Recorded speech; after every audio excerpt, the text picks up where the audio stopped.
El Nino हा पूर्व विषुववृत्तीय प्रशांत महासागरामध्ये सक्रिय झालेला आहे आणि त्याचा इम्पॅक्ट मान्सूनवर होण्याचे चान्सेस ऑलरेडी आहेत.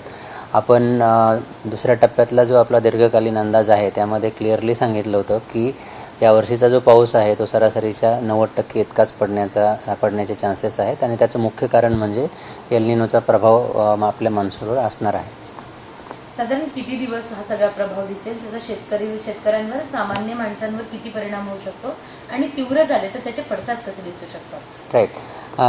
पूर्ण जो आपला मान्सून पिरियड आहे जून ते सप्टेंबर ह्यामध्ये त्याचा इम्पॅक्ट होण्याचे चान्सेस आहेत. आता तो सक्रिय झालेला आहे आणि त्याची तीव्रता अजून वाढण्याचे चान्सेस आहेत.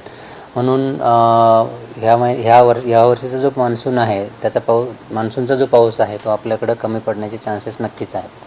शेतकऱ्यांनी काय काय काळजी घेतली पाहिजे? पेरण्या येत आहेत आणि एल निनोचं जर आपण बघितलं तर जेव्हा शेतकऱ्यांना पाऊस हवा असतो तेव्हा नाही, तर जेव्हा काढणी येते तेव्हा पाऊस पडतो, तर त्याचं काय नेमकं शेतकऱ्यांना आव्हान करावं? राईट. आता जर सध्या बघितलं तर मान्सूनचा जर प्रोग्रेस आपण बघितला तर मान्सून दक्षिण तळ कोकणात आणि दक्षिण मध्य महाराष्ट्रातील काही 2-4 डिस्ट्रिक्ट्समध्येच पोहोचलेला आहे आणि येणाऱ्या काही दिवसांचा जर आपण अंदाज बघितला तर पावसाचे इतके जास्त काही संकेत नाही आहेत. म्हणून मान्सून महाराष्ट्रामध्ये पुढे सरकण्यासाठी वातावरण अनुकूल नाही आहे आणि त्यामुळं जो काही पाऊस पडतो आहे तो वादळी स्वरूपाचा आहे आणि किंवा मग पूर्वमोसमी पाऊस आहे.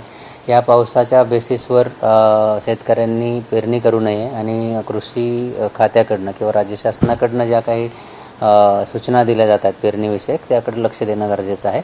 आणि ओव्हरऑल सीझनचं जर बघितलं तर नक्कीच पाऊस कमी आहे, तर त्या दृष्टीनं नियोजन करणं गरजेचं आहे.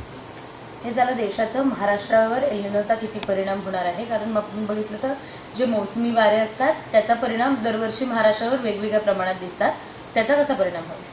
नक्कीच यावर्षीसुद्धा जसं पूर्ण भारताचं आपण बघितलं की सरासरीच्या 90% इतका पाऊस पडण्याची शक्यता आहे, तर महाराष्ट्रामध्ये सुद्धा एस्पेशली मराठवाडा आणि पश्चिम महाराष्ट्रामध्ये किंवा पश्चिम विदर्भातसुद्धा ह्या वर्षीचा जो मान्सूनचा पाऊस आहे तो सरासरीपेक्षा कमीच पडण्याची शक्यता आहे.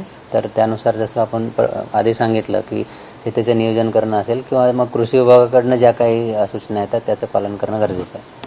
5 दिवस पुण्यात पाऊस लांबला आहे. बारामतीच्या त्या क्षेत्रात अडखळल्याची सध्या म्हणजे माहिती दिली जाते तज्ज्ञांकडनं. तर नेमकं 5 दिवस लागतील की अजून पुण्यात पाऊस यायला, मान्सून दाखल यायला वेळ लागेल? पुण्याची परिस्थिती काय सांगते आणि येते 2 महिने पुण्यासाठीचे कसे असणार आहेत? येणाऱ्या 4 ते 5 दिवस नक्कीच आपण बघू शकतो की पुणे आणि परिसरामध्ये मान्सून पोहोचण्याचे चान्सेस नाही आहेत आणि तुरळक ठिकाणी काही ठिकाणी थंडरस्टॉर्म्समुळे किंवा वादळी पाऊस पडण्याची शक्यता आहे. त्याला आपण मोसमी पाऊस असं म्हणतो. तर तो पाऊस मान्सूनचा नसणार आहे.